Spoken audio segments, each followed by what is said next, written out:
NTE has just released its version 1.2 Livestream, and personally, I think it's a disaster. Let's go through everything covered in the livestream, and I'll talk about why I feel that way in the end. They added new fish tank features and Rishi Mahjong. They've also optimized how the avatars are displayed, added a simplified UI for the music player, as well as allowing players to hold to add progression materials. On top of that, they've also added a report feature in online racing. The Fight Club scoring has also been reworked. They are also nerfing overworld bosses. There are 2 new units in this update. Shinku, who is a Cosmos main DPS and has 2 forms, and Eroi, who allows characters to enter an invisibility state, has buffing and healing, Blossom Cycle enhancement which renews an expiring Blossom effect. She can also revive a teammate.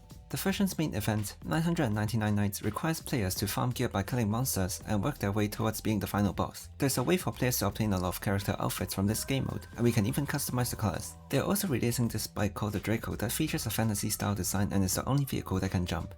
Moving on to the events, there's an auction minigame, prop hunt, fishing event, and a scratch card event. We also have a double efficiency week for Burning City stamina, character pixels, and Pink Pulse heist rewards. We also have another Fonts Rush event and a lock-in event. Finally, there's also an S-Class standard character selection box.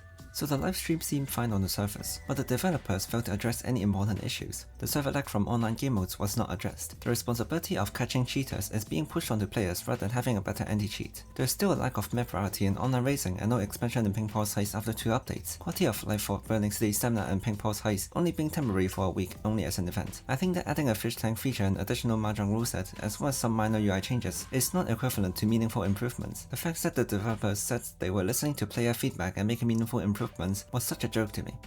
Nerfing overall bosses is fine, but it is only a temporary fix rather than addressing the real issue. There has been a consistent design trend of the bosses in this game, which is stalling mechanics. These bosses can fly around or enter invulnerable phases, which makes farming extremely annoying, and yet they didn't address that and instead chose to only reduce the amount of HP those bosses have. The 999 Nights game mode does have potential. They've put in the effort to make each area and they do look great, but I'm concerned about the lack of variety and the difficulty of the game mode, as they've shown in the trailer that the enemies basically die in 1 or 2 hits. There can also be a lot of repetition too if we want to get those outfits or rewards, so we have to see how they actually implement it in game. Other than that, the rest of the events seem to be pretty uninspiring. The auction minigame is going to take a lot of time due to randomized drops and the collection index being extremely huge. There's also a prop hunt which is directly copied from other games and there's going to be a lot of waiting as well. For people like me who don't enjoy fishing, the fishing event is only going to be painful. And finally, the scratch card event is simply a glorified fetch quest for how we have to go around the city daily.